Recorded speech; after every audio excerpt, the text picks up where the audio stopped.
नमस्कार, मैं हूं अशोक वर्मा। आप देख रहे हैं टीवी 20 न्यूज। अपने अपने क्षेत्रों की खबरों को देखने के लिए बने रहिए हमारे साथ। अब नजर करते हैं खबरों की तरफ।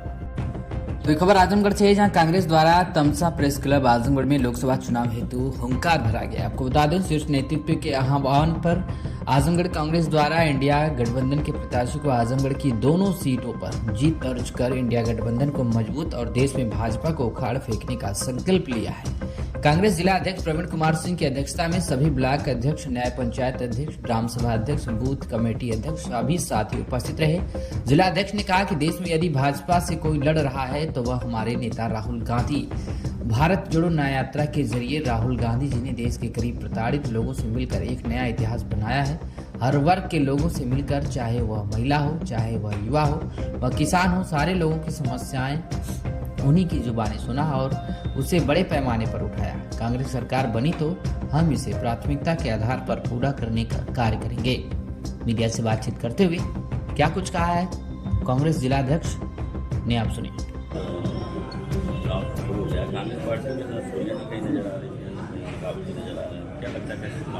देखिए, ऐसा है कि बेसिकली कहे ना कि दो तरह की पार्टियां हैं। भारतीय जनता पार्टी से चुनाव के लिए आई, वह चुनाव जीतने के लिए हर वह कार्य करती है जो न जिसकी सामाजिक स्वीकृति है न जिसकी राजनीतिक स्वीकृति है। वह सिर्फ 12 महीने 24 घंटे सिर्फ वह एक ऐसा षड्यंत्र करती है कि जिससे पब्लिक भावुक हो सके, भावना में धर्म के नाम पर, संप्रदाय के नाम पर चुनाव कैसे जीत ले, इसलिए आपको लगता है कि भाजपा कुछ न कुछ कर रही है। कांग्रेस देश की जो भावना है, देश के संविधान की जो वो भावना है, उसकी आत्मा कैसे जिंदा रहे, भाईचारा कैसे बना रहे, इसके लिए काम करती है। अभी आपने देखा राहुल गांधी जी ने न्याय यात्रा की, उसके पहले पद यात्रा की थी। हर चुनाव में कांग्रेस मुद्दों को लेकर, बेरोजगारों को लेकर, शिक्षा को लेकर, अपराध को लेकर, जो पूरे देश की संपत्तियां बेची जा रही हैं, जो संविधान को खत्म किया, लोकतांत्रिक संस्थाओं को समाप्त किया जा रहा है, सबको लेकर के लगातार संघर्ष कर रही है। अब आइए, आप कहते हैं दिख नहीं रही है। विगत 5 वर्षों में आजमगढ़ जनपद में मैं आपसे पूछना चाहता हूँ कि सड़कों पर कौन दिखा? सिर्फ कांग्रेस दिखी। चाहे एनआरसी का मामला रहा हो, चाहे बलिया में किसी फांसी का मामला रहा हो, चाहे गोधौरा का मामला रहा हो, जितने मामले आपने देखे होंगे, सारे मामलों में कांग्रेस खड़ी रही। उसका नतीजा रहा कि हमारे ऊपर मुकदमा भी हुआ, हमें जेल भी जाना पड़ा। तो भाजपा ने हर हथकंडा अपनाया। मैं आज आपसे बता देना चाहता हूँ, देश की जनता भी जान चुकी है, उसके अंदर बहुत पीड़ा है। वो समझ चुकी है कि गुजरात के कुछ चुनिंदा लोगों को पूरे देश को बेचा जा रहा है, उसका बदला 2024 में लेगी। हमारी पार्टी के नेतृत्व ने सपा से गठबंधन किया है। कांग्रेस का एक एक कार्यकर्ता गठबंधन धर्म का सम्मान करेगा, निभाएगा और आजमगढ़ से दोनों लोकसभा सीटों पर विजय प्राप्त कराएगा।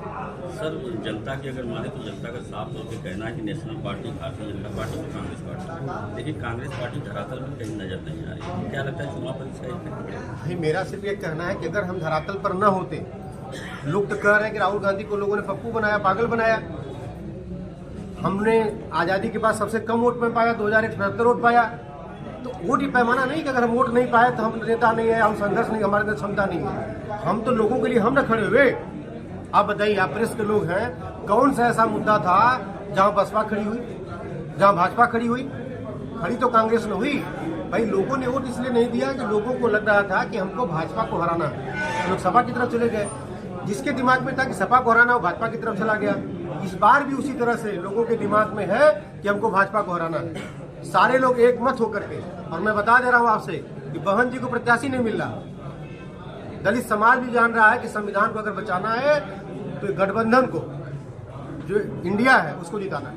आपकी पार्टी क्या भूमिका निभा रही है? मेरी पार्टी की भूमिका यह है कि पूरे जा करके पूरे देश में जहां भी क्षेत्रीय पार्टियां हैं उनको सम्मान देने का काम कर रही है। देश जरूरी है, हमें सीट मिले न मिले यह महत्वपूर्ण नहीं है। महत्वपूर्ण यह है कि मोदी हटना चाहिए, क्योंकि मोदी देश को बर्बाद कर रहा है। धर्म के नाम पर, संप्रदाय के नाम पर सब कुछ खत्म हो जाएगा आने वाले समय। अभी जो घोटाला सामने आया है, बॉन्ड का, जो बहुत घोटाले हैं। असली घोटाला तब आएगा जब सत्ता से हटेंगे। असली घोटाला तब आएगा, पूरे देश की जो मीडिया है, जो मुख्य थीम की मीडिया है, वो पूरी तरीके से बड़े लोगों के हाथ में। वो वही स्टोरी आती है जो स्टोरी उनके मुताबिक होती है। जिस दिन सत्ता में नहीं रहेंगे, मैं दावे के साथ कह रहा हूँ, खासतौर से 2 लोगों को, अमित शाह को और मोदी जी को जेल जाना। मैं मोहम्मद अनीश खान प्रदेश कांग्रेस कमेटी का सचिव हूँ और जनपद आजमगढ़ का प्रभारी हूँ। आज की जो बैठक हुई है, जो कार्यक्रम हुआ, इसको लेकर क्या कहना है? आज की बैठक हमारे जिला कांग्रेस कमेटी के सम्मानित अध्यक्ष परवीन सिंह जी की अध्यक्षता में हमारे तमाम वरिष्ठ नेतागण, पूरे जनपद के ब्लॉक अध्यक्षगण और हमारे तमाम सीनियर नेतागण विधानसभा का चुनाव लड़ चुके उत्तर प्रदेश कांग्रेस कमेटी के सदस्यगण, वरिष्ठ नेताओं की आज एक आवश्यक बैठक बुलाई गई है।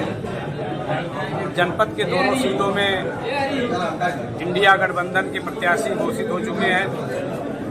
आने वाले समय में होने वाले चुनाव में कांग्रेस पार्टी के कार्यकर्ताओं, पदाधिकारियों, नेताओं की क्या भूमिका होनी चाहिए, किस रूप में हम ब्लॉक स्तर पर, विधानसभा स्तर पर, जिले स्तर पर और बूथ स्तर पर इनको क्या जिम्मेदारी देकर किस रूप में कार्य करें, जिससे हमारे दोनों सीटों के इंडिया के गठबंधन सफलतापूर्वक जो है विजयी घोषित हो।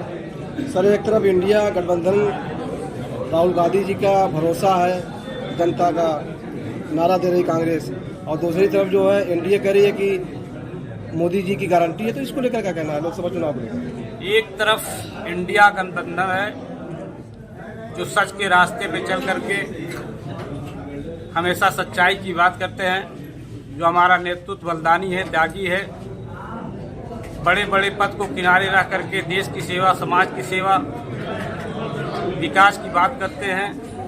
दूसरी तरफ झूठा वादा करते हैं, झूठे लोग हैं जो सिर्फ कहीं धर्म का सहारा लेते हैं, कहीं जात का सहारा लेते हैं, और तमाम ऐसे लोग हैं जो लोग उनका साथ देने की कोशिश भी करते हैं। तो सच और झूठ की लड़ाई है।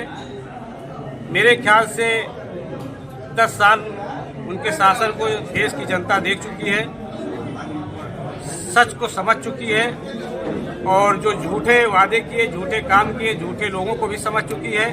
तो आने वाले समय में इंडिया गठबंधन के प्रत्याशी सफल होंगे। कितनी सीटें आप दे रहे हैं चुनाव में? ये अभी हम नहीं कह सकते कितनी सीटें लेंगे, लेकिन हमें जहां तक उम्मीद है, जहां हम पर यहाँ है, यहाँ दोनों सीटों पे विजयी होंगे।